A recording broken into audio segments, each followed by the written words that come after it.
Здравствуйте. Bonjour. Мы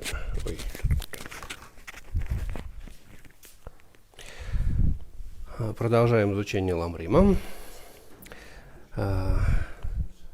Мы остановились на рассмотрении отрезка пути, являющегося общим со средней личностью. И здесь это, наверное, очень важная часть. Это размышление о 12-звенной формуле обусловленного происхождения. Bonjour, nous continuons l'étude du Lamrim des étapes de la voie vers l'éveil et nous sommes en train en ce moment d'étudier la voie commune avec les personnalités d'envergure spirituelle intermédiaire. Donc en ce moment, nous sommes arrêtés à la partie qui est extrêmement importante et qui porte cette réflexion sur les 12 liens de la production en dépendance.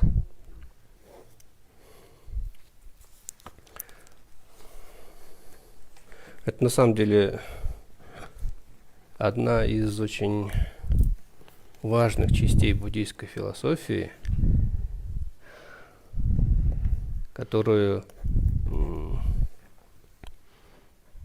должны знать, наверное, все, кто этим интересуется, все, кто считает себя последователями Будды. Но, к сожалению, большинство из нас имеет очень смутное представление об этом. Et alors в том числе и я. Donc ces 12 liens de la production en dépendance, c'est une partie de la philosophie du bouddhisme qu'en fait toute personne qui s'intéresse au bouddhisme, toute personne qui estime être quelqu'un qui suit les enseignements du Bouddha devrait connaître. Mais malheureusement, il s'avère que pour beaucoup d'entre nous, dont je fais moi-même partie d'Ilama Tengon, c'est pas toujours très clair. С одной стороны, вроде бы все очень просто, а с другой стороны, все так запутано. Alors, d'un côté, ça paraît extrêmement clair, mais d'un autre côté, ça semble extrêmement complexe et emmêlé. В целом можно сказать, что эти наставления даны Буддой опосредованно даны Буддой, то есть он не напрямую там говорит, а его слова пересказываются, как бы объясняется смысл его слов, его взгляда даже, не столько слов, сколько Будда объяснил это, взглянув на рисовые поля, на которых только появились сходы, и замолчав. Et en fait, ces enseignements sur ce sujet ont été donnés par le Bouddha, mais pas directement. En fait, c'est même pas tant le sens des mots, en fait, le sens de ce qu'il a voulu transmettre a été expliqué par des autres. Parce que, en fait, comment ça s'est passé? C'est que le Bouddha a regardé les rizières dans lesquelles les pousses de riz commençaient à pousser et il s'est tu. Это было как бы с утра, а после обеда один из учеников Будды встретился с Майтреей и, сидя на камешках, пригретых солнцем, он сказал, что сегодня как-то Будда себя странно вел. Вот он посмотрел на поле, на котором появились рисовые ростки, и замолчал. И ничего больше не сказал. Но вдруг некоторые из учеников стали являть признаки того, что они что-то там поняли. Что это было? И Майтрея сказал: о, так сегодня Будда объяснил великую сутру рисовых ростков.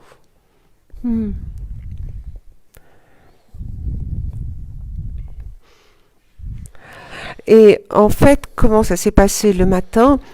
Le Bouddha, donc il s'est tu en regardant cette rizière, et puis dans l'après-midi, il y a un des disciples de Bouddha qui s'est entretenu avec Maitreya, puis il a dit voilà, et lui demanda qu'est-ce qui et voilà, ils étaient assis, ils se sont assis tous les deux sur des pierres chauffées par le soleil.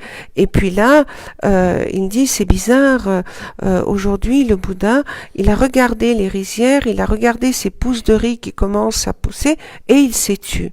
Et là, Maitreya a dit, en fait, ce qui se passe, c'est que le Bouddha a expliqué le sutra de la pousse de riz.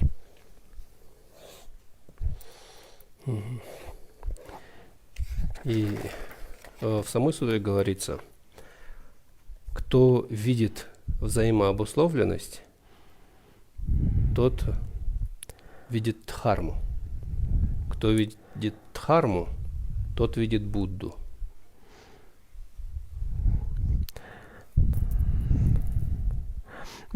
Et donc, et ça rapporte.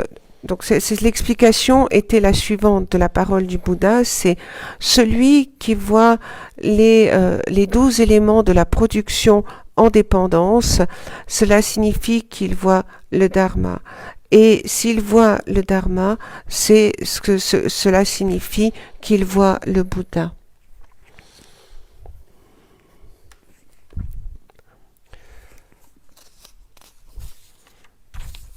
И что же здесь является взаимообусловленностью? Что называется взаимообусловленностью? Mais qu'est-ce qu'on appelle cette interdépendance, cette production-dépendance? Ну, тут в сутре самое говорится. А вот это что? Взаимообусловленность – это в силу того, что есть вот это, появляется и вот это. А от того, что родилось вот это, рождается и то.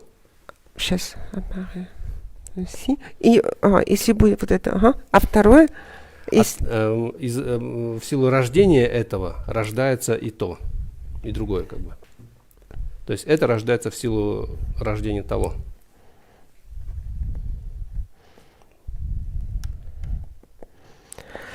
Et en fait, dans le sutra, ce qu'on dit, c'est que s'il y a cela, alors ça va provoquer l'apparition de ceci, et la naissance de ceci va donner la naissance à cela.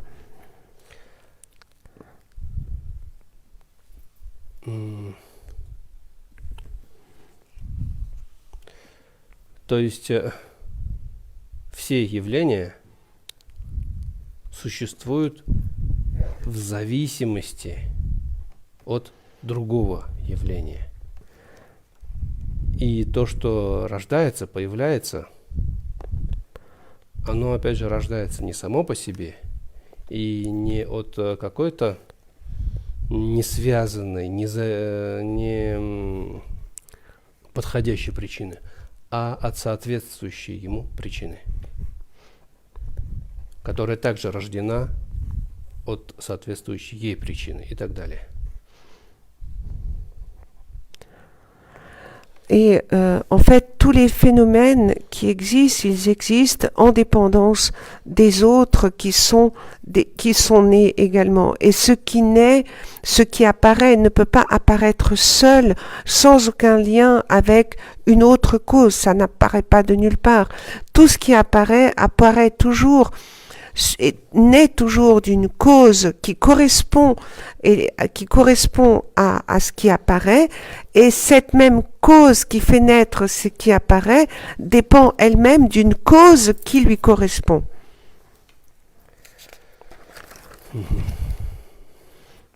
Это как бы взаимообусловленность в целом, в общем. Mais ça, c'est l'interdépendance en général.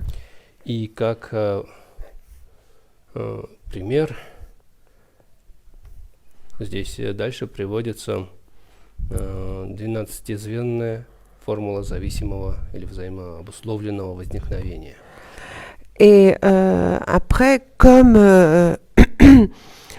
pour illustrer cet exemple, va arriver l'explication des 12 liens de la production en dépendance. В виде символов Alors, эта формула изображается на вот таком колесе бытия. et en fait, symboliquement, cette production en dépendance, elle est symbolisée par cette roue qui est la roue de l'existence. Если присмотритесь, то там вот этот красный дядька с гипертрофированными какими-то чертами вцепился руками, ногами, зубами в круг, колесо. Et si vous regardez, vous voyez cet être rouge, un peu hypertrophié, qui s'accroche à une roue avec ses pieds et ses mains. Donc il tient cette roue. Если присмотреться, то это колесо состоит из внешнего обода, внутренней спицы, ступицы и вот диска как бы, разделенного на секторы. Сейчас нас интересует обод. На этом ободе 12 картинок. Donc si vous voyez, il y a cette roue et qui va être séparée en différents rayons, et puis donc là ce qui va nous intéresser, c'est les 12 images que l'on trouve sur le pourtour, hein, pas au centre mais sur le tour. Вот если представим на этом круге циферблат часов, то на 5 минут примерно, на секторе, где вот у нас 5 минут были бы, там нарисован человечек с палочкой в руке, который куда-то идет. Это слепец. Слепой, который не знает, куда идти, он идет на ощупь и бродит около пропасти. Этот слепец олицетворяет неведение. Donc, si vous regardez, donc si vous prenez le cadran d'une montre, hein, à 5 minutes, vous allez voir la représentation d'un homme aveugle qui marche avec une canne au bord d'un précipice. Et en fait, cet aveugle, ça symbolise l'ignorance.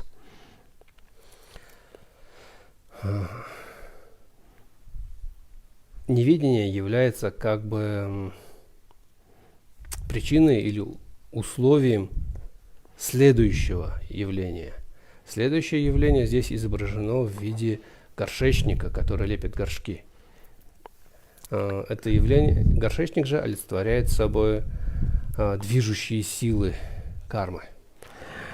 Donc la deuxième représentation à 10 minutes тогда, да? Да. À 10 minutes. Или на час примерно получается. À 1 heure, hein? Ну да. Я просто не вижу отсюда. На 2. Ouais, à 2 heures ou à... Donc là, ça représente, il y a la représentation d'un potier qui a un tour et qui est en train de faire des pots, et ça va symboliser les formations karmiques, les causes déterminantes. Следующая картинка между 2 и 3, наверное, часами. Там обезьяна. Иногда чаще всего ее изображают внутри домика с 5 окнами. Это сознание. Alors après, l'image suivante, donc la troisième qui va être entre 2 et 3 heures, c'est la représentation d'un singe. Souvent, ça va être un singe qui va être dans une maison avec 5 fenêtres. Et ça représente les consciences.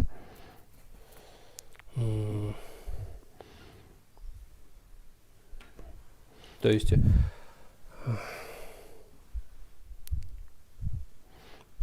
невидение побуждает совершать какие-то поступки. Слепец заставляет горшечника лепить горшки, так сказать. При этом это как бы влияет на сознание, если это в одном круге рассматривать. Формирует сознание. Либо же, опять же, на самом деле сознание формируется в силу предыдущих факторов. Ну, ладно.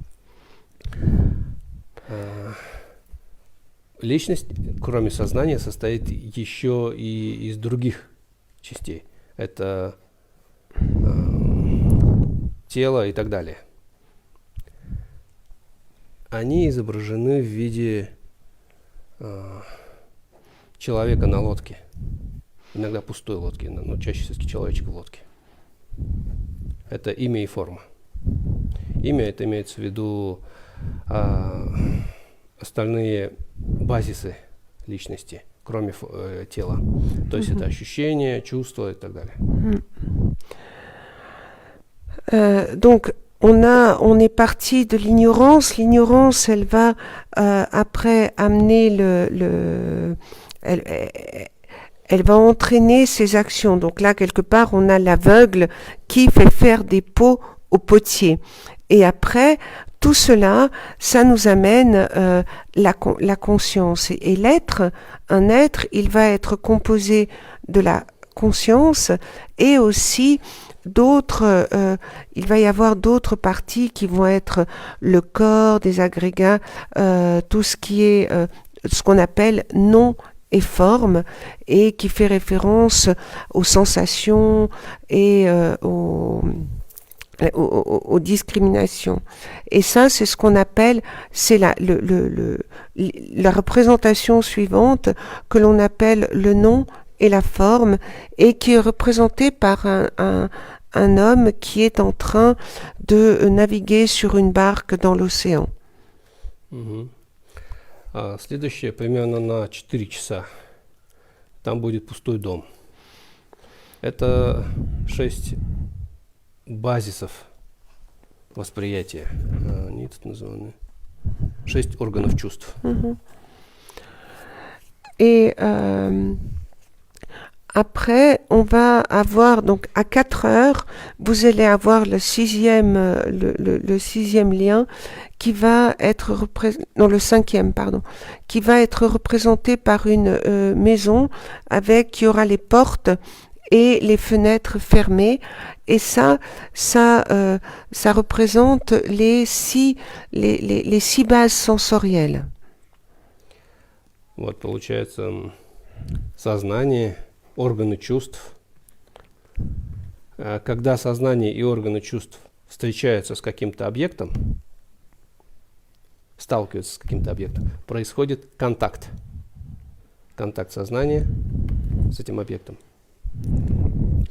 Или контакт сознания и органы чувств с объектом. Этот контакт изображен в виде обнимающейся парочки. Это примерно между 5 и 6 часами. Alors après, entre 5 et 6 heures, on va avoir ce qu'on appelle le contact. Donc le contact, c'est le moment où on va avoir la conscience, ce qu'on appelle les bases sensorielles qui vont se retrouver en contact avec un objet. Et donc, et ça, c'est représenté, ce contact, il est représenté par un homme et une femme qui sont enlacés. То есть, когда сознание и органы чувств встречается с объектом, возникает контакт, сознание продолжает воспринимать этот объект, и возникает ощущение, чувство. Это ощущение изображено в виде человека со стрелой в глазу. Это между 6 и 7 часами. А, человек со стрелой? Угу. Ощущение. Там нет? А, ему попала стрела. Ага, в глаз. Ага, все, да. Et donc, après, l'image, la représentation suivante, donc on a eu ce contact qui s'est fait grâce au fait que la conscience et les bases sensorielles de l'être ont été en contact avec un objet. Et de ce contact va découler le prochain lien que l'on appelle la sensation et qui est représenté par un homme qui se prend une flèche dans l'œil.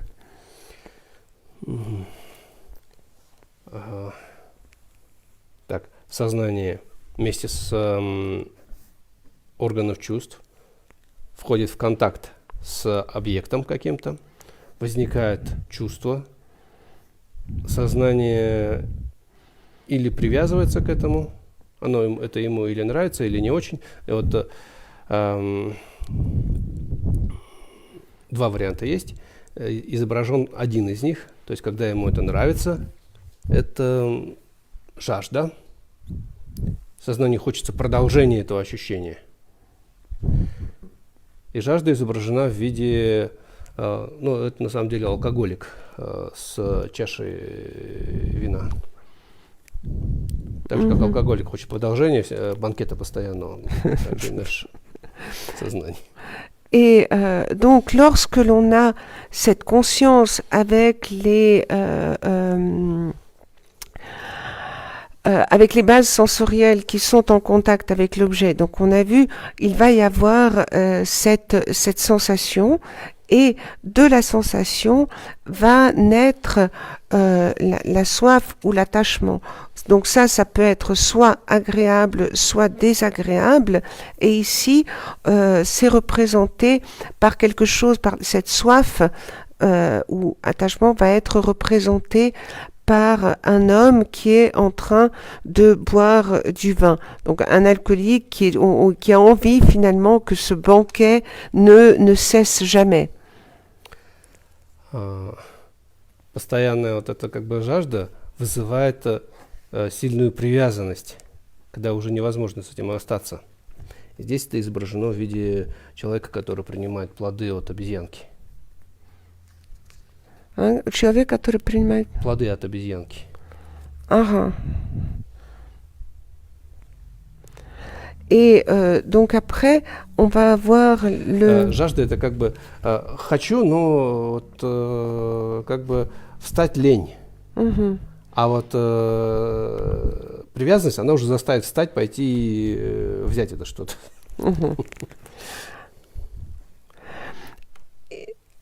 Donc là, on avait cette soif qui est représentée par où on a envie de quelque chose, mais on n'a pas envie de faire beaucoup d'efforts pour l'obtenir.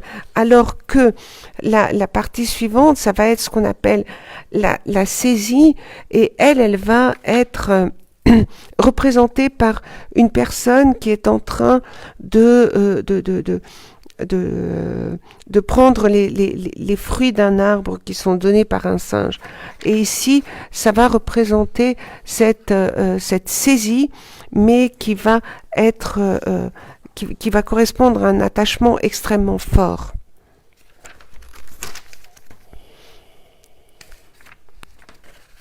Следующее – это становление. Это когда жажда и привязанность уже формируют какую-то личность, напитывают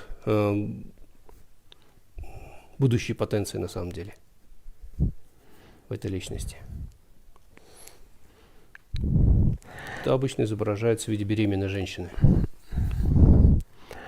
Et donc l'étape suivante, elle est représentée le plus souvent par une femme enceinte et ça représente ce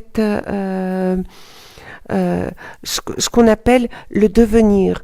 Et en fait, c'est sous l'influence de la soif et de l'attachement, c'est comment cet être suivant va se former, qu'est-ce qu'il va devenir sous l'influence de cet attachement et de cette soif qu'il a connue.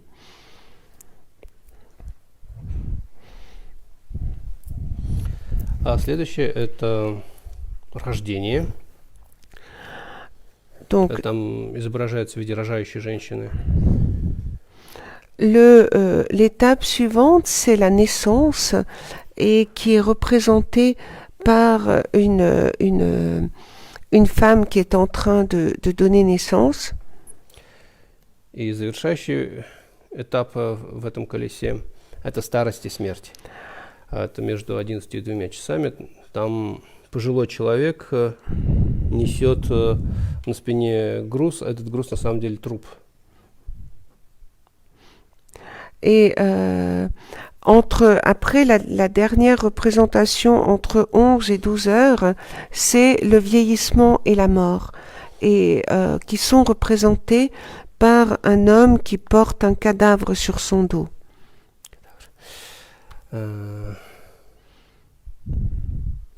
Мы будем сейчас много раз повторять эти 12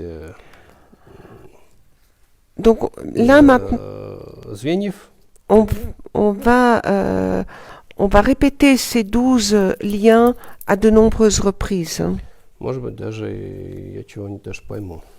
Et peut-être que dit la Matengone, je vais comprendre quelque chose, enfin.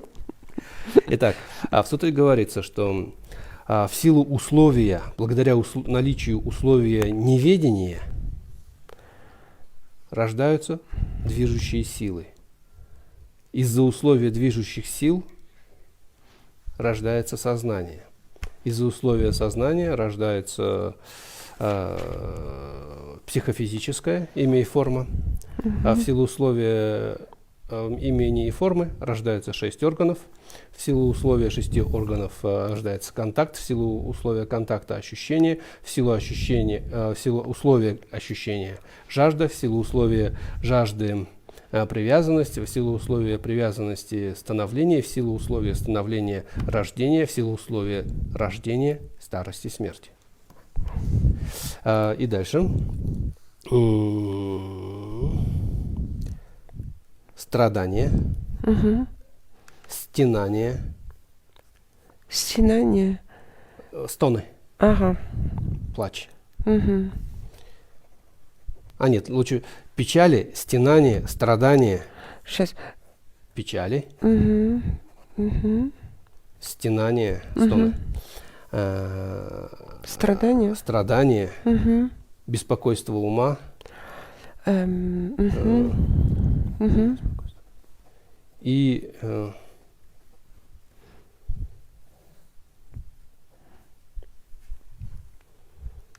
ну и ладно. Тут опять беспокойство, просто другим словом. Мгм. И? Таким образом возникает эта цельная груда страданий.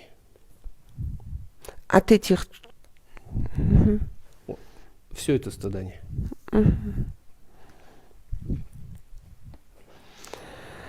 Имеется в виду, сансара вращается таким образом. Donc on voit que dans cette production par en dépendance, que sous l'influence de l'ignorance naissent les facteurs déterminants. Sous l'influence de ces facteurs déterminants naît la conscience. Sous l'influence de la conscience naît, ça va faire apparaître le nom et la forme. Le nom et la forme, sous cette influence, vont créer les 6 bases sensorielles qui elles-mêmes vont entraîner, sous l'influence des 6 bases sensorielles, va apparaître le contact. Sous l'influence du contact va apparaître apparaître la sensation. Sous l'influence de la sensation vont apparaître la soif. Sous l'influence de la soif va apparaître la saisie. Sous l'influence de la saisie va apparaître le devenir. Sous l'influence du devenir va apparaître la naissance. Sous l'influence de la naissance, parce qu'il y aura eu la naissance, va apparaître le vieillissement et la mort. Et en fait, ce qu'il est dit aussi dans le commentaire, c'est que les peines, les sanglots, les souffrances, l'inquiétude de l'esprit, tout ça en fait ne forme qu'une grande souffrance qui équivaut à finalement cette souffrance qui est contenue dans le samsara.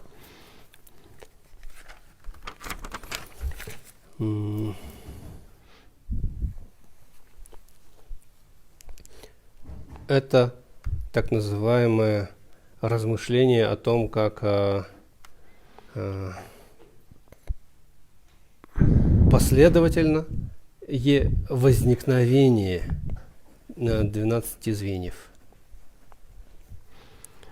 Et en fait, tout cela, ça nous explique un peu quelle est la continuité, quel est l'ordre de cette production, de l'apparition de ces liens qui se produisent. Другой способ размышления – это последовательное прекращение 12 звеньев. Et après, on peut aussi le voir comme cette succession de ces liens qui en fait vont disparaître les uns après les autres. То есть, если прекращается неведение, прекращаются движущие силы. Если прекращаются движущие силы, прекращается сознание. Если прекращается сознание, прекращается психофизическое. Если прекращается 6 органов, прекращается контакт. Прекращается контакт, прекращается ощущение. Прекращается ощущение, тогда прекращается и жажда. Прекращается жажда, прекращается и привязанность. Прекращается привязанность, прекращается и становление. Прекращается становление, прекращается и рождение. Прекращается рождение, прекращается и старость, и смерть. А также прекращаются печали, стенания, страдания и беспокойство ума. А также прекращается все это множество, вся эта великая груда страданий.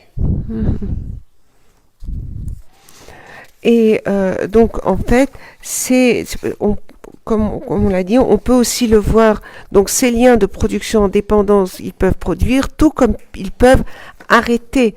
Ils peuvent arrêter cette existence. Donc si l'ignorance disparaît, si l'ignorance disparaît, ça va entraîner le fait que les formations karmiques, elles, aussi disparaîtront. Si les formations karmiques s'arrêtent, la conscience aussi disparaîtra. Si la conscience disparaît, le nom et la forme disparaîtront. Si le nom et la forme disparaissent, à ce moment-là, les 6 bases sensorielles disparaîtront également.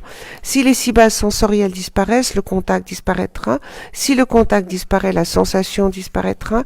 Si la sensation disparaît, la soif disparaîtra. Si la soif disparaît, la saisie disparaîtra. Si la saisie disparaît, à ce moment-là, l'existence disparaîtra. Si l'existence disparaît, la naissance disparaîtra. Si la naissance disparaît, à ce moment-là, le vieillissement et la mort disparaîtront, ce qui entraînera aussi, comme on l'a vu, la disparition des peines, des sanglots, des souffrances, des inquiétudes de l'esprit qui disparaîtront, et disparaîtra aussi cette immense montagne de souffrances accumulées.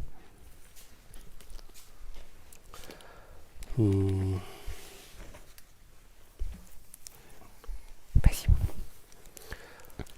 А теперь, опять же, в целом слово взаимообусловленность на санскрите это пратитья самутпада. Пратитья самутпада. Или на тибетском это тен, чин, дел, точнее, бар, джунва. Тен, чин, дел, бар, джунва. Тенчин, дел, бар, джунва. Donc, et la production, cette production en dépendance, en sanskrit, c'est pratitya Сам утпада. sam utpada, et en tibétain, ça sera tenchil del Тенджин. tenchin Чин. Джелбар. jelbar Джунва. junwa. Пратита. Это опираться, зависеть. Donc, pratita en sanskrit, ça veut dire dépendre de. М.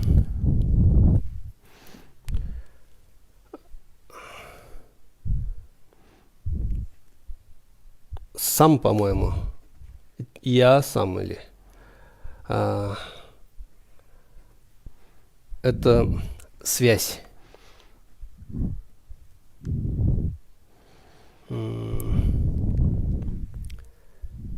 И утпада это происходящее, возникающее. Опорно связано возникающее, опираясь, опираясь и зависимо. Нет, там уже зависимо есть. Опорно связано возникающее, да. Et donc en fait, comme on l'a vu, pratita c'est ce qui dépend, ce qui se base sur, sam c'est le lien, et utpad c'est ce qui se passe, ce qui va entraîner. Et donc ça nous donne ces liens en dépendance. Здесь опора имеется в виду опираясь, завися, не само по себе, а благодаря чему-то другому. Связано имеется в виду то, что из неподходящей причины не возникает какое-то условие, результат из неподходящей причины, только лишь из соответствующей причины. Ну, как от риса никогда не родится пшеница. Но тут имеется в виду, что кармические активности, эти формирующие силы, не возникают от желания Брахмы, а в силу неведения, например.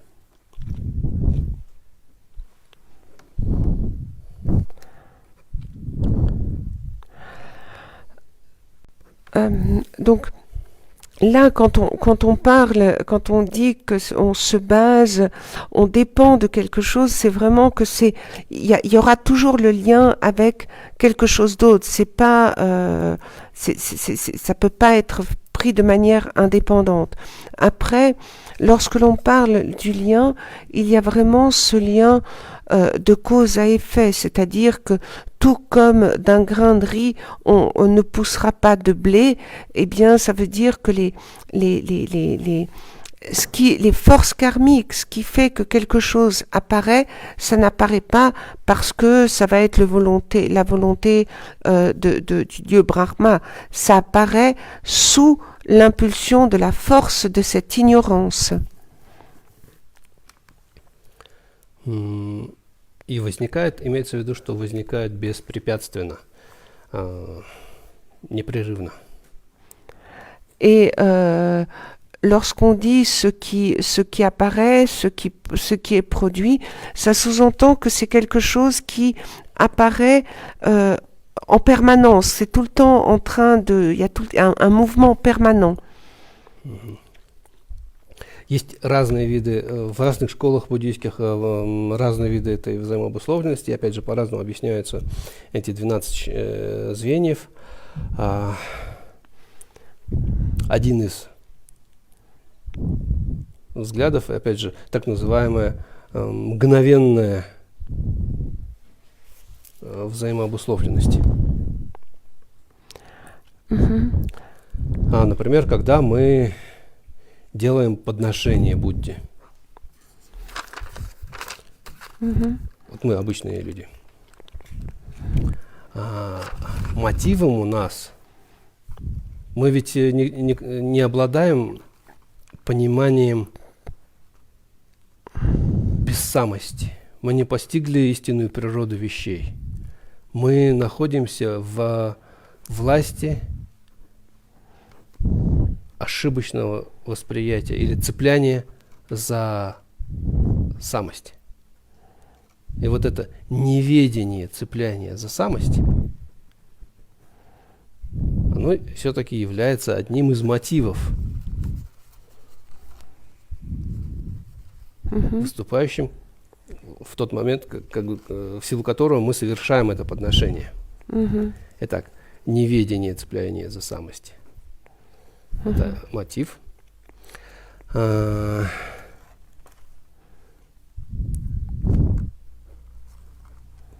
Вот эта мысль, с которой мы совершаем это подношение, это ведь как бы движущая сила.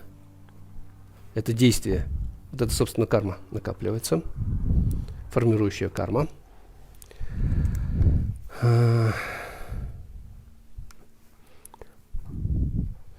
Остальное как бы наше сознание, которое присутствует в этот же момент, сопутствует этой мысли. Это, собственно, наше сознание. Третье, так? В это время, опять же, наше тело, чувство все же присутствует. Оно же это вот они, это четвертый фактор. 5 органов чувств, глаза и прочие у нас же в этот момент опять же присутствуют. Вот они. Мы видим, слышим, обоняем в этот момент. Что мы делаем, как мы делаем. То есть контакт происходит. Наше сознание и органы чувств воспринимают эти объекты. Мы касаемся чего-то. Мы видим что-то. У нас возникают эти ощущения.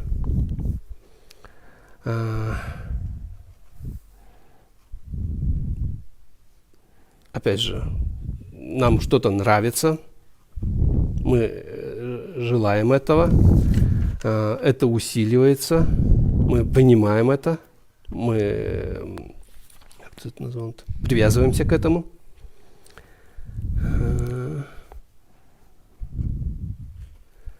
В силу чего вот та карма, которую мы совершали, второй фактор, он как бы напитывается нашими чувствами, нашими желаниями вот этими, и становится как бы сильным,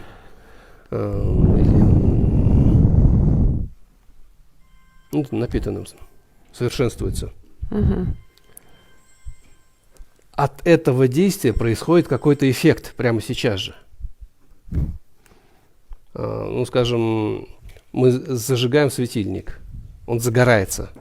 Что мы там делаем? Благовония какие-то, они загораются. Вот. Это рождение. Происходит какое-то новое явление. Это действие приходит к своему... То есть это явление созревает, скажем, свет разгорается уже, то есть он уже горит. Благовония дымят вот вовсю. Это старение. Светильник прогорел, благовония прогорели, это смерть. Таким образом, получается, что в одном действии практически мгновенно вся 12-членная формула проявилась.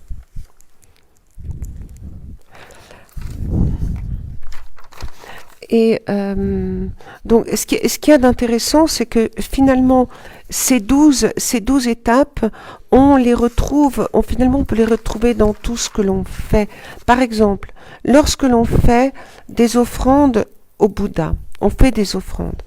Donc, qu'est-ce qui se passe? On va tout d'abord avoir cette motivation. Mais comme nous sommes des êtres qui n'avons pas encore compris quelle était la véritable nature des phénomènes, nous sommes encore sous l'influence de la saisie du soi.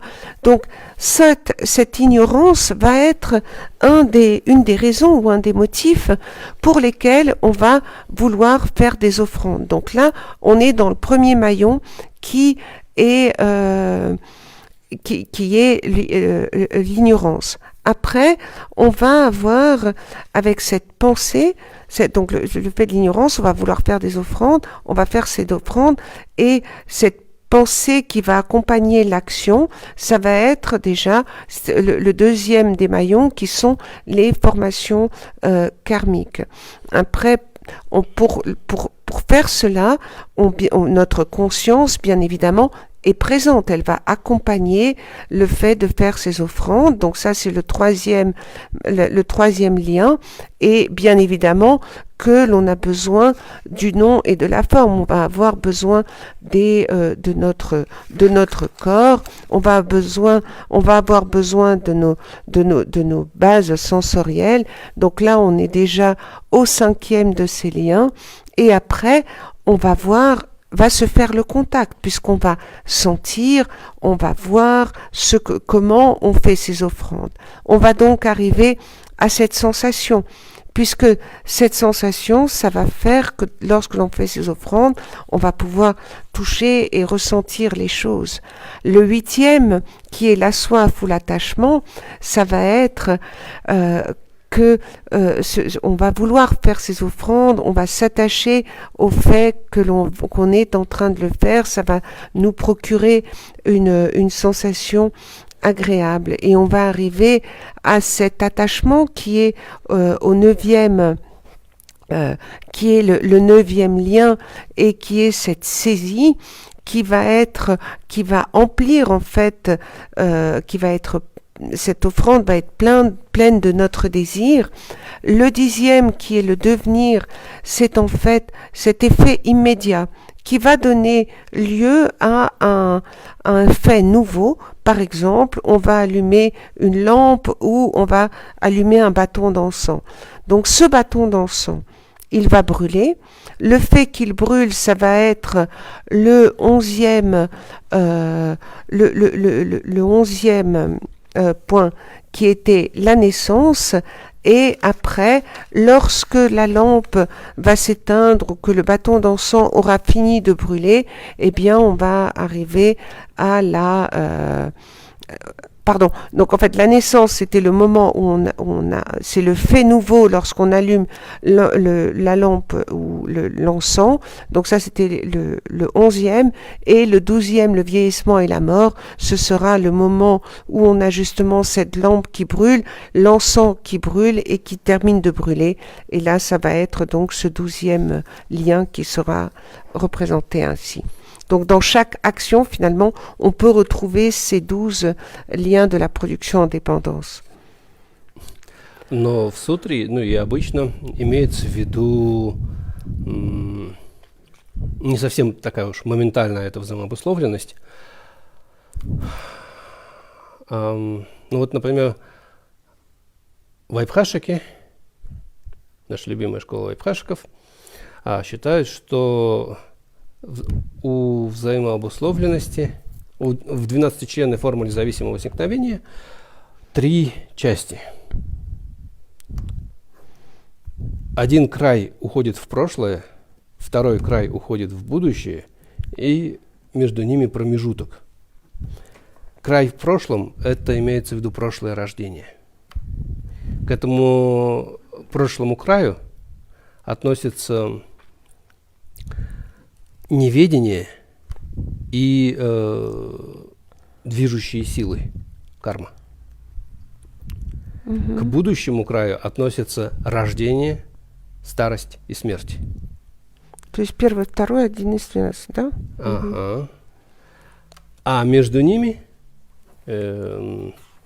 сознание, психофизическое 6 органов чувств, контакт, ощущение, жажда, привязанность, становление 8. Какие? От 3 до 10. Ага. 3, 10.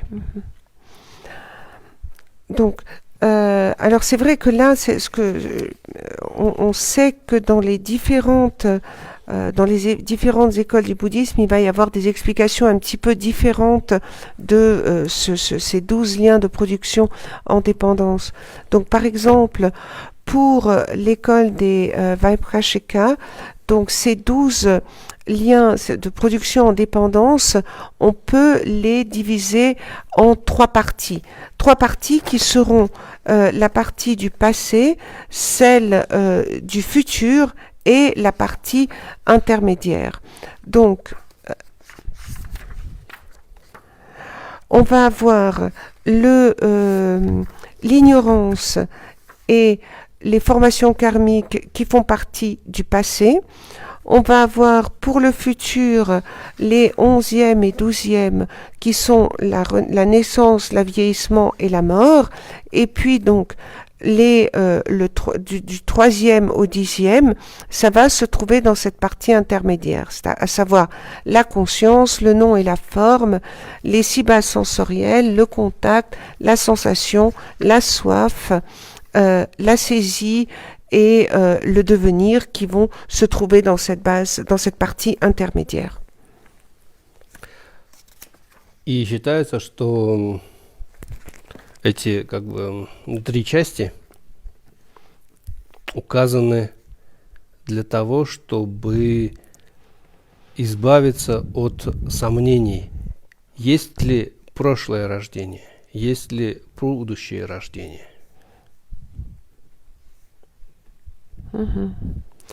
Et on estime que, en fait, l'explication pour le fait d'avoir divisé en 3 parties ce cycle, c'est pour éliminer tous les doutes qui peuvent exister sur le fait qu'il y ait des naissances antérieures et des naissances à venir.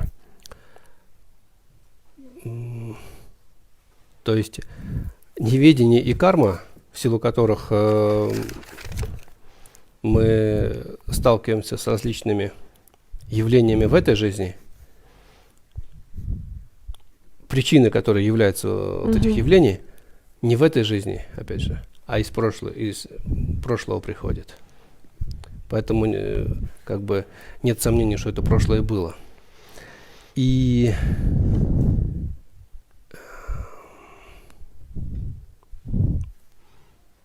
потенции неведения и кармы, напитанные активностью нашей в этой жизни, они принесут свои плоды в виде рождения, старости и смерти в будущем.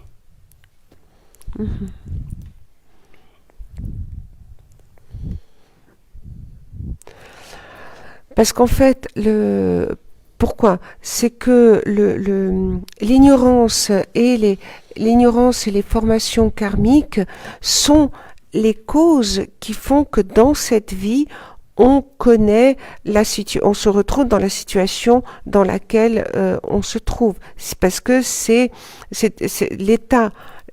notre état d'aujourd'hui, il dépend de ce passé que sont de cette ignorance et de ces formations karmiques qui ont entraîné notre naissance aujourd'hui.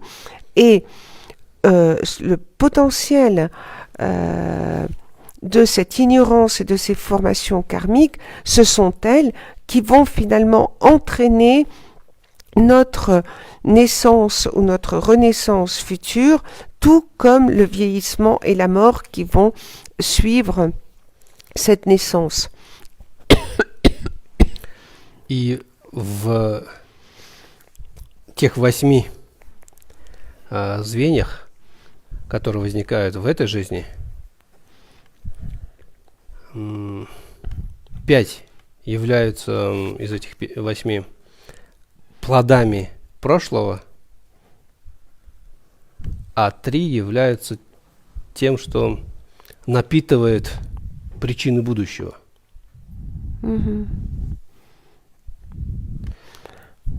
То есть сознание психофизическое, 6 органов чувств, контакт и ощущения – это плоды. А жажда, привязанность и становление – это то есть с 3 по 7 – это плоды, с 8 по 10 – это факторы, которые напитывают причины будущего. Et donc en fait, dans les 8 liens qui se trouvent dans cette partie intermédiaire, ils vont encore être divisés en deux. Les 5 premiers vont être finalement le fruit du passé, alors que il y en a 3 qui vont, eux, être les causes de ce qui va arriver dans le futur. Donc les 5 qui sont les fruits du passé, ça va être le 3e lien, la conscience, le nom et la forme, les 6 bases sensorielles, le contact et la sensation, qui sont le fruit du passé, alors que la soif, la saisie et le devenir vont être ces causes de ce que l'on va connaître dans le futur. Но не следует думать, что как бы есть один цикл, и вот мы проживаем его от начала до конца, а потом начинается следующий цикл, и мы вот только в этом цикле и живем. Вот мы каждый момент можем запускать новый цикл, и каждый момент находиться в каком-то еще в нескольких циклах. Mais alors, par contre, il faudrait pas penser que on a chaque cycle un début et une fin, puis après il va y avoir il y a un autre cycle. Non, c'est qu'à chaque moment, on peut voir apparaître un nouveau cycle, et donc tout ça, c'est pas linéaire. Il peut y avoir différents niveaux qui peuvent apparaître à tout moment.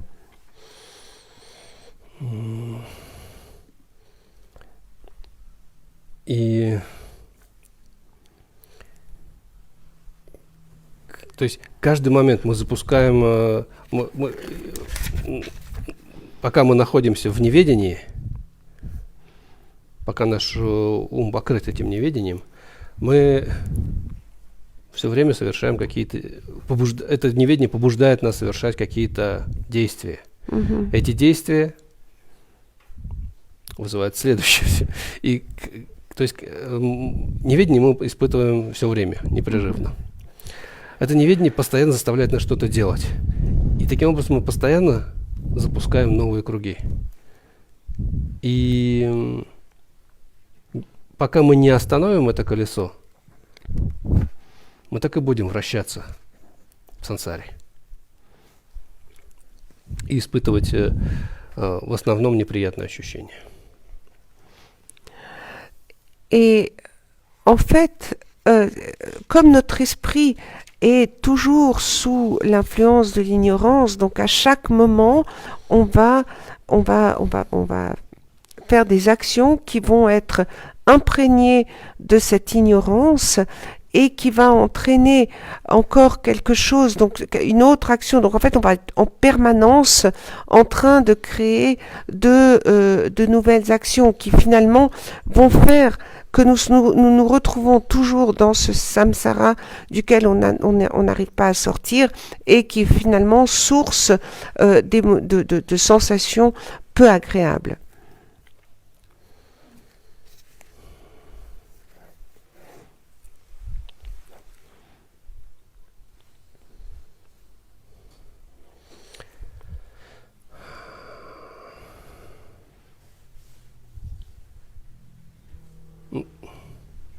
Как бы то ни было, есть и много других как бы размышлений и описаний. Иногда, ладно, это не надо. Опять же, это не значит, что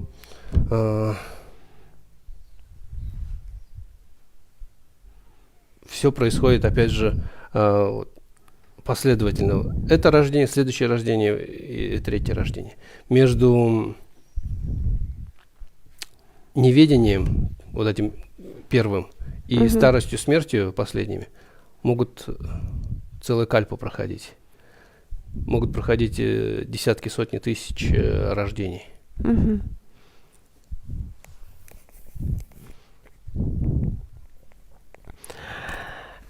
Mais de la même façon, il ne faut pas s'imaginer que l'on va avoir une naissance qui va être suivie d'une autre naissance et encore d'une autre naissance. Elles vont juste aller l'une après l'autre. En fait, ce qu'il faut comprendre, c'est que dans ce cycle, entre le premier lien qui est l'ignorance et le dernier, qui sera le vieillissement et la mort, il peut se passer un nombre incalculable de vies qui peuvent voilà, entre l'un et l'autre. Il peut se passer tout un calepin. Donc c'est pas du tout une vie après l'autre de manière l'une se termine pour donner naissance à une autre.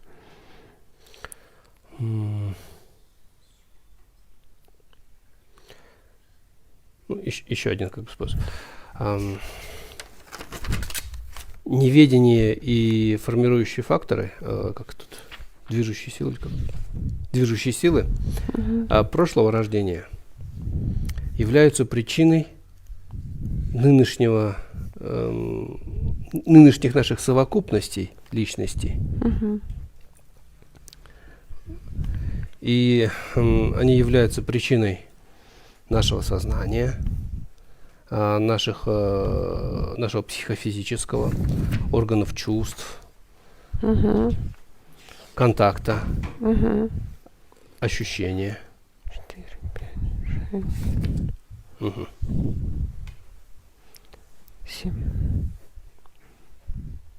Donc, et de la même façon que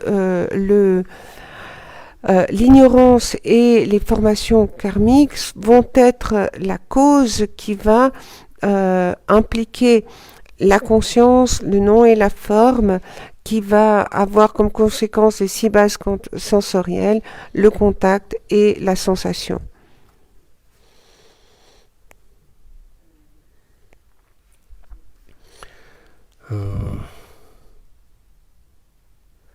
Проявляющиеся уже в этой жизни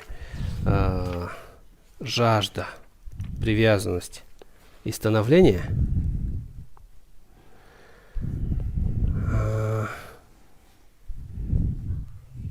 они, с одной стороны,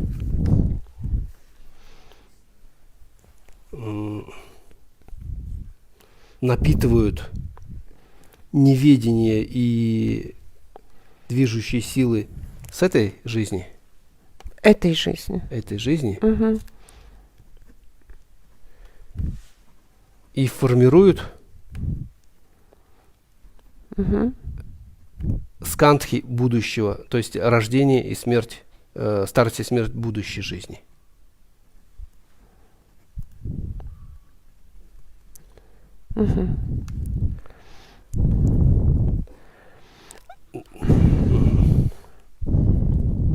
Да.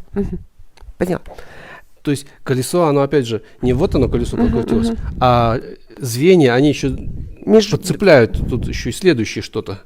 Это очень сложный механизм. Прям швейцарские часы. Наверное, еще сложнее. Швейцарские часы можно вот так посмотреть и увидеть. Там нет. Donc en fait, et de nouveau, ce qui est important, c'est de voir que c'est cette représentation de la roue des 12 liens de production en dépendance, il n'y a pas un seul niveau, il va tout le temps y avoir énormément de niveaux. Donc c'est même beaucoup plus compliqué que le mécanisme de montre suisse. Et parce qu'en fait, par exemple, dans cette vie-ci, donc la soif, la saisie et le devenir, donc tout ce qui, la soif, la saisie et le devenir qui vont arriver dans cette vie-ci, ils vont d'un côté nourrir l'ignorance et les formations karmiques de cette vie-ci que l'on connaît, mais ils vont également contribuer à former la naissance et la mort dans des vies futures. Donc c'est pas une roue qui tourne, c'est les maillons, les différents liens de cette roue, ils peuvent se trouver dans ils peuvent influencer différentes vies.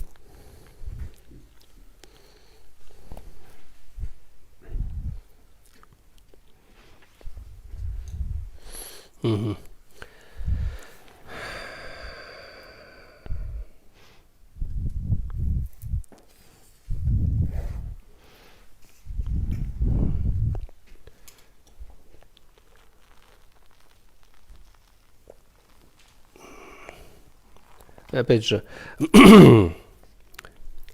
очень важно помнить, что все, что является причиной, это же является и результатом.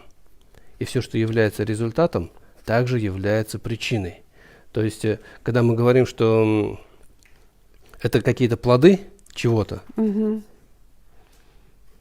это сразу же означает и то, что это причина чего-то другого. И это бесконечно. Ce qui est extrêmement important de se souvenir, c'est que toute cause va avoir un résultat, et que tout ce qui est résultat va avoir une cause. Et finalement, le fruit de quelque chose va être la cause de quelque chose d'autre, qui va devenir le fruit, qui va devenir la cause, et tout cela va en fait, ce lien, il existe à l'infini.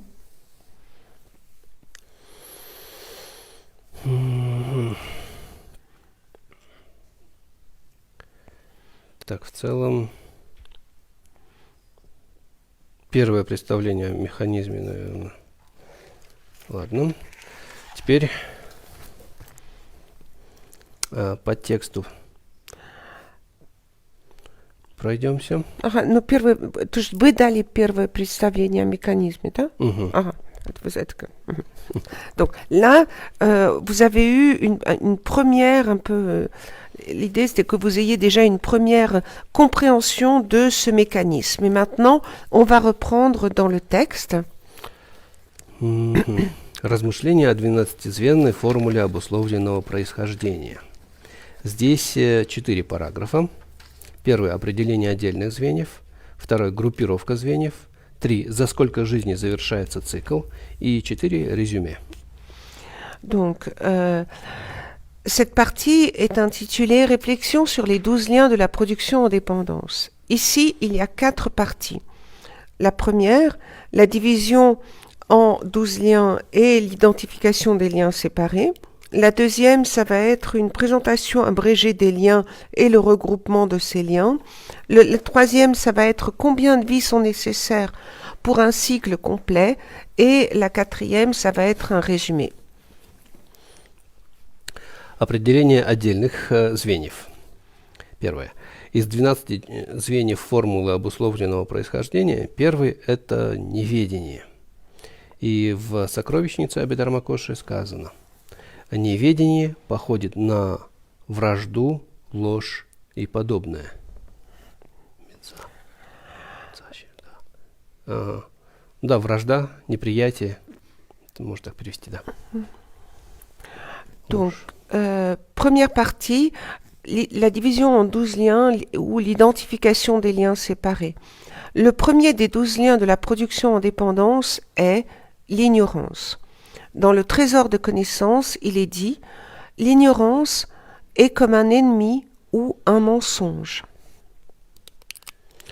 То есть, как вражда и ложь являются не просто отсутствием дружбы и правды, или только отличием от них, а являются их врагами, так и неведение. Не просто отсутствие противоположности, то есть ведение, или только отличие от него, а его враг, то есть полная противоположность. Ontologie. Donc, tout, on reprend dans le texte, tout comme l'animosité et le mensonge correspondent non seulement à une absence d'amitié et de vérité, ou à leur opposé, à leur contraire, mais ils sont véritablement leurs ennemis. Tout comme l'ignorance n'est pas simplement l'absence de son contraire, à savoir la connaissance ou son opposé, mais son ennemi. Поскольку в данном случае противоположность – это ведение, это понимание истины отсутствия индивидуального «я», то его врагом, неведением, является цепляние за личную самость, эгоцентрическое воззрение. Так считает великий наставник Дharmakirti. Donc, puisque dans ce cas, l'opposé, c'est-à-dire la connaissance, c'est la compréhension de la véritable nature du soi ou du non-soi des personnes, et son ennemi, donc à savoir l'ignorance, est la saisie du soi. Donc, et cela donne une perception égocentrique selon le grand maître Dharmakirti.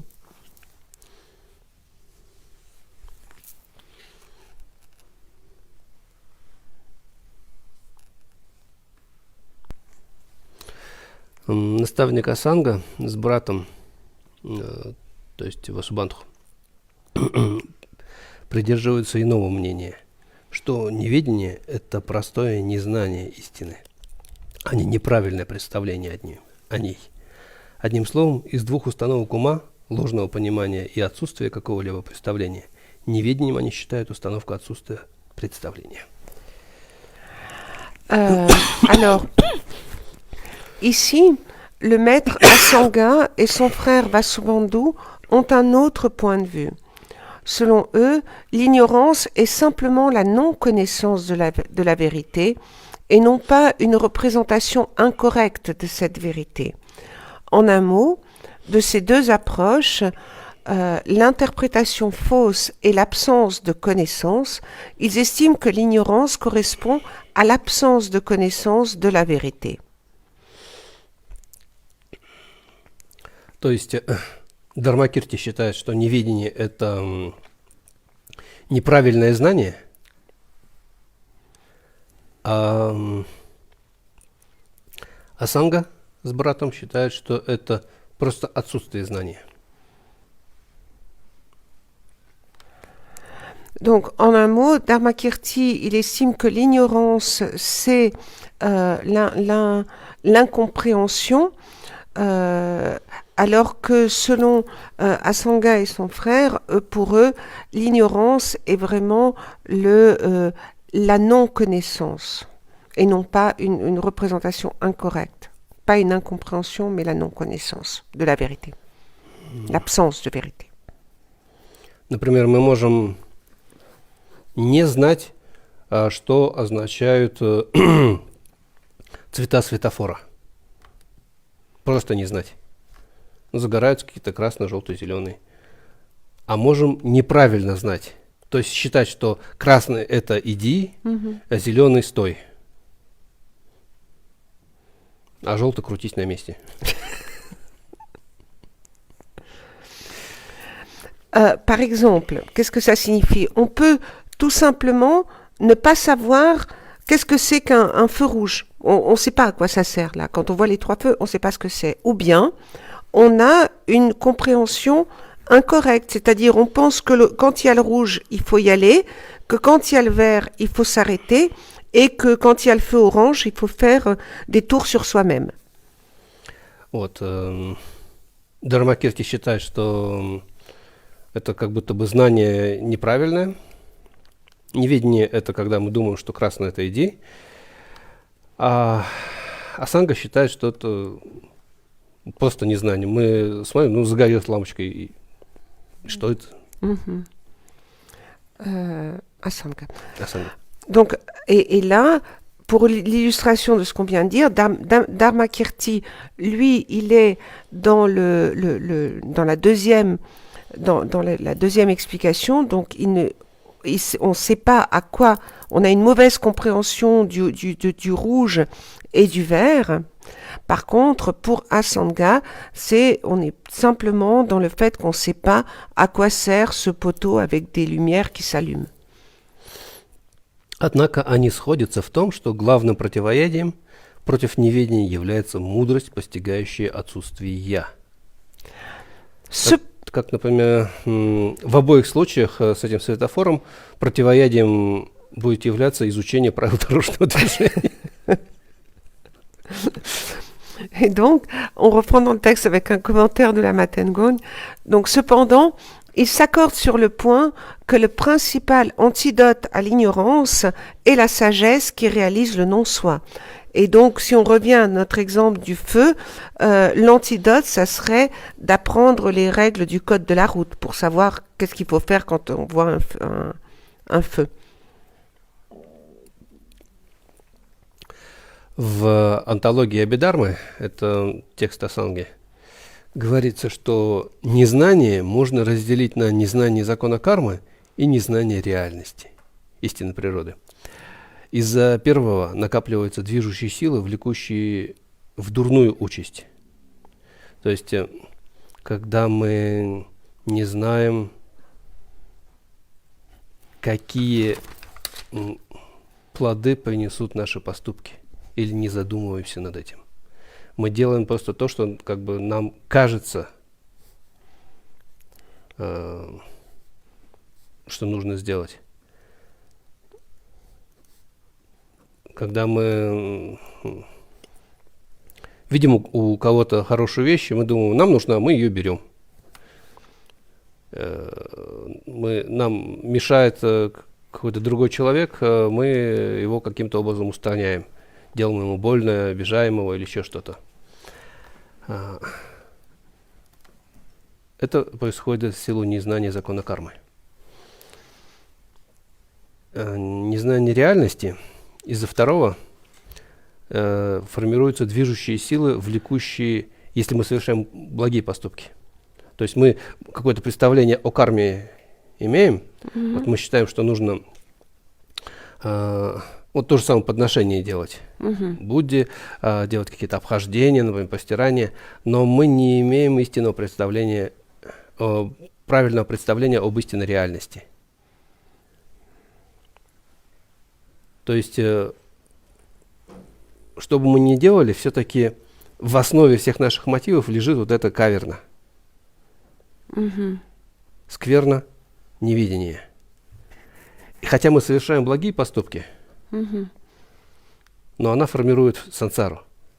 Ну, опять же, при этих благих поступках это счастливая участь, конечно, образуется. Но, тем не менее, это тоже сансара.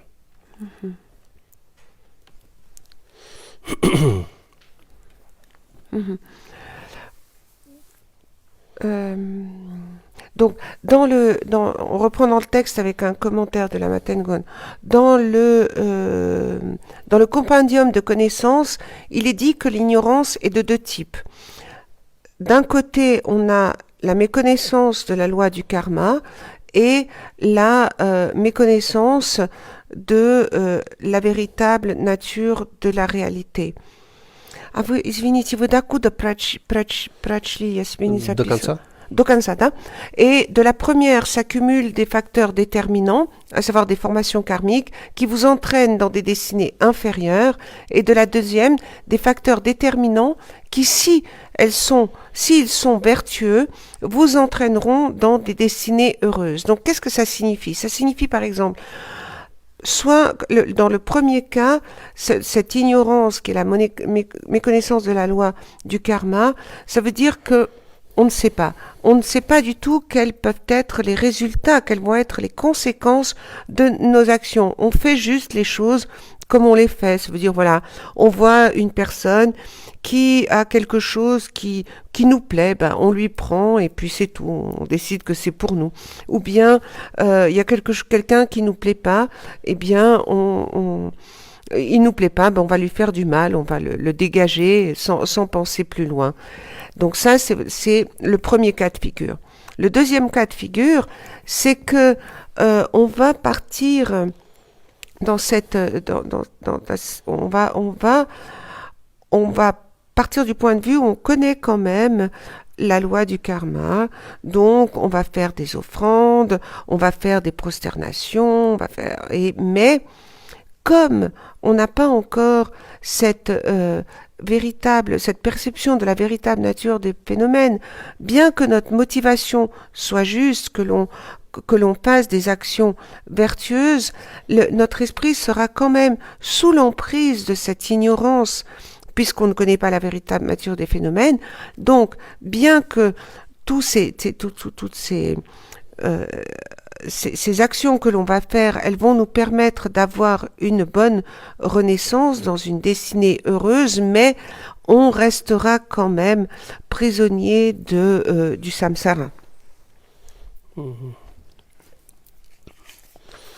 Так, и это неведение изображается в виде слепца, который ходит по краю обрыва с тросточкой. Так же, как слепец в любой момент может сверзиться в пропасть, так же и мы в любой момент можем сверзиться в дурную участь. Et donc cette ignorance, elle est représentée, comme on l'a dit tout à l'heure dans la roue, par un aveugle qui marche avec une canne au bord du précipice. Et tout comme cet aveugle peut à tout moment trébucher et tomber dans le précipice, nous, à tout moment, sous l'emprise de l'ignorance, on peut retomber dans des destinées inférieures. Второй – это движущие силы или формирующая карма. Это карма, то есть неблагая карма, ввергающая в дурную участь, и благая карма, ввергающая в счастливую участь. Последнее двояко. Добродетельная карма, ввергающая в счастливые уделы сферы желания, и неколебимая карма, ввергающая в счастливую участь двух высших сфер. Donc, об этом мы говорили как-то раньше. Après, le deuxième lien, ça va être les facteurs déterminants ou formations karmiques. Donc, c'est le karma, c'est-à-dire un karma négatif qui est introduit dans des destinées inférieures et le karma positif qui est introduit dans des destinées heureuses. Et après, il y a deux types de karma vertueux.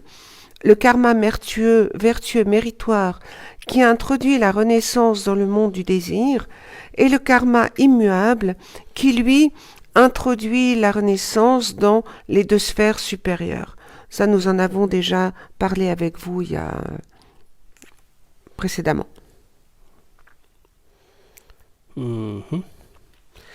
Так, это изображается в виде горшечника.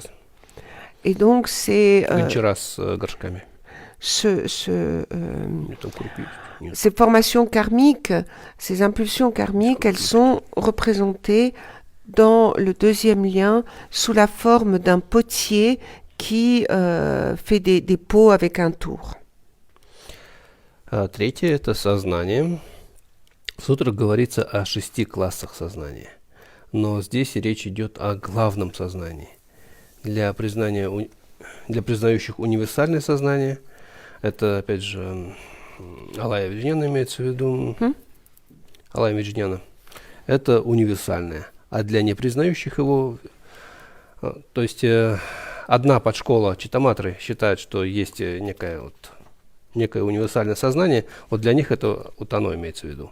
А для всех остальных буддистов это умственное сознание, то есть или ментальное сознание. Мано Виджняна на санскрите.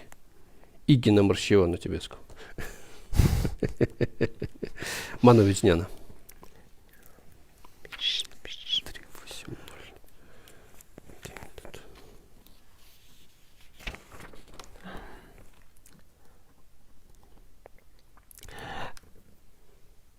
Donc, le troisième lien, la conscience. Donc, on reprend dans le texte. Dans les sutras, on parle des 6 classes de conscience. Mais ici, il s'agit de la conscience principale. Donc là, c'est pour ce qu'on appelle Alaya Vijnana. Et donc ça, c'est pour ceux qui reconnaissent cette conscience universelle. Et ça, c'est universel. Et ça, c'est une des sous-écoles de Chittamatra qui reconnaît cela. Tous les autres reconnaissent la conscience mentale. Et la conscience mentale, ça va être Manavijnana. Et je ne dirai pas le tibétain.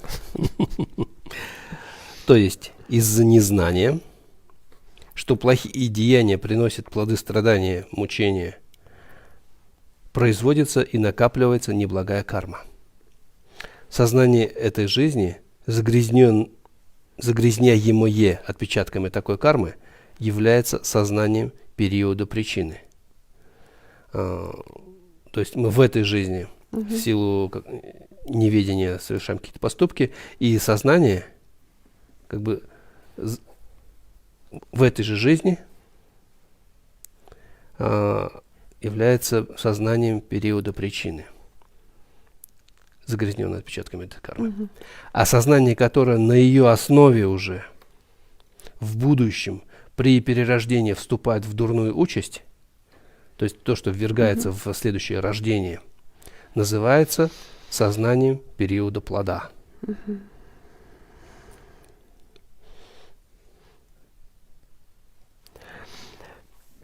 Donc, on reprend dans le texte, c'est-à-dire qu'à cause de la non-connaissance du fait que les actions non vertueuses ont pour fruit les souffrances des tourments, le karma négatif est produit et s'accumule. La conscience de cette vie, souillée par les empreintes d'un tel karma, est la conscience causale ou la conscience de la période de la cause. Et la conscience qui, sur cette base, dans le futur, donne une naissance malheureuse, est appelée la conscience résultante ou bien encore la conscience de la période du fruit. Donc, dans cette vie, les actions que l'on va commettre, ça va correspondre à cette conscience causale et qui va laisser ses empreintes, et après, on va avoir, sur cette base, dans le futur, ça va nous donner, c'est ce qui va donner après le résultat de nos vies futures, et là, ça sera cette conscience de la période du fruit. Аналогично, из-за незнания реальности, отсутствия «я», цепляемся за счастье счастливых уделов, не ведая, что в действительности они тоже страдания, и накапливаем заслуги или неколебимую карму.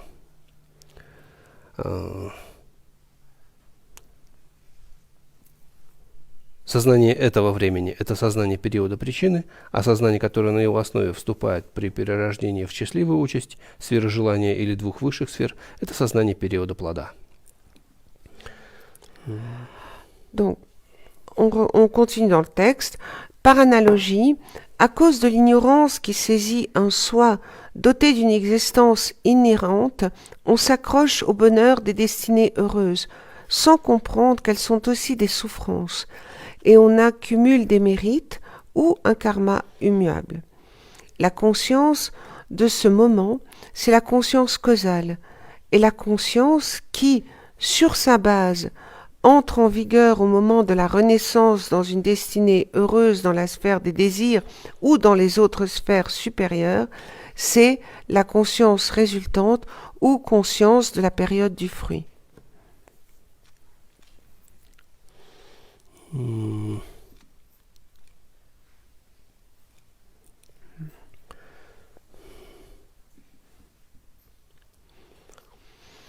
То есть иногда людям кажется возмутительным то, что вот они делают все вроде бы хорошее, добрые поступки, там какие-то практики делают, мантры читают, может быть, помогают другим людям. А все равно сансара получается. Почему так? Вроде бы нечестно. Ну, так как в корне этих поступков лежала не чистая мудрость постижения бессамости, прямого видения истинной природы явлений, а вот все наше самое любимое цепляние за «я, мне, мое» в том или ином виде, то и результатом этих действий все равно получается сансара. Она может быть очень неприятной, если мы никак над собой не работали, и она может быть несколько удобоваримой, если мы вот пытаемся сделать что-то хорошее.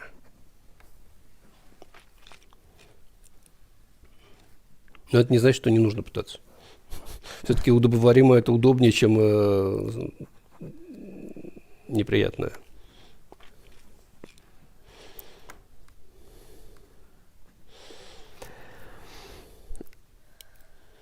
Et donc en fait, peut-être certaines personnes vont se dire ah non mais c'est pas juste. Quelque part, on est en train, on essaie de faire de bonnes choses, on aide les autres, on récite des mantras, on fait des pratiques, on fait des bonnes actions, et puis on reste toujours coincé dans le samsara. Donc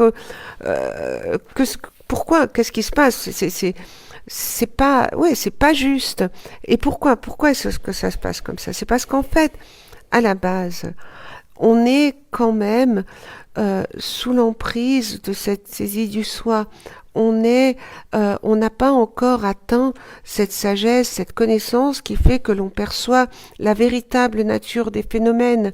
Et on est, comme on l'a dit tout à l'heure, toujours sous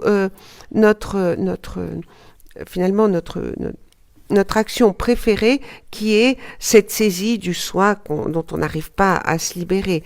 Et donc le résultat fait qu'on reste toujours coincé dans ce samsara. Alors on est coincé dans le samsara, mais on peut y être coincé avec des conséquences et une destinée tout à fait désagréable, tout comme on peut, et ça va être fait si on n'a jamais essayer de se développer intérieurement, alors que si on a essayé de se développer intérieurement, on a fait beaucoup d'actions méritoires, à ce moment-là, notre naissance dans le samsara, elle va être un peu plus agréable.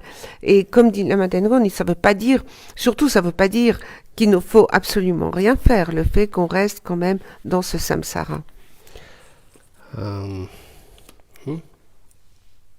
Опять же, помним, что вот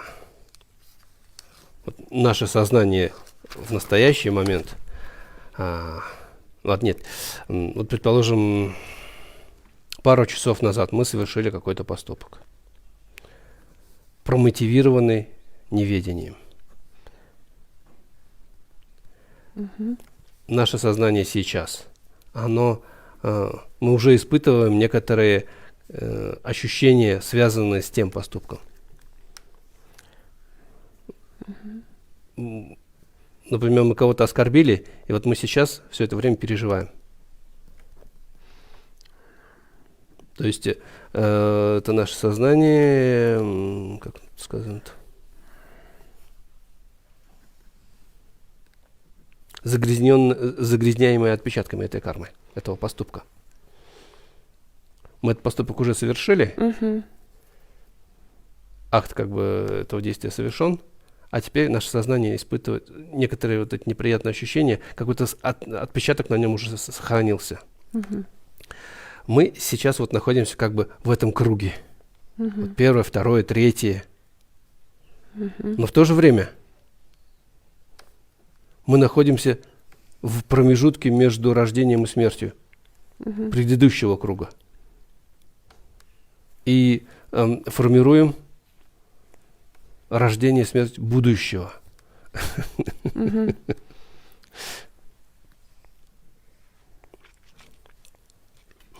И все это опять же обусловлено прошлым. Ага. То есть механизм очень сложный.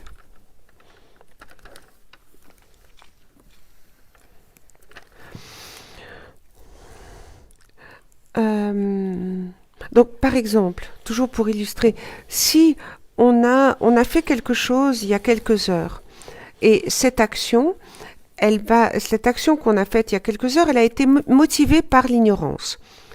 Et par contre, maintenant, notre conscience, elle va éprouver déjà des sensations qui sont liées à cette action que l'on a faite il y a quelques heures.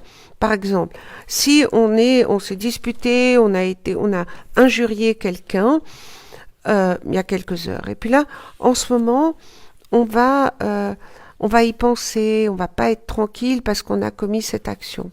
Et finalement, cette action que l'on a commise dans le passé, elle va nous faire ressentir au moment présent des sensations désagréables.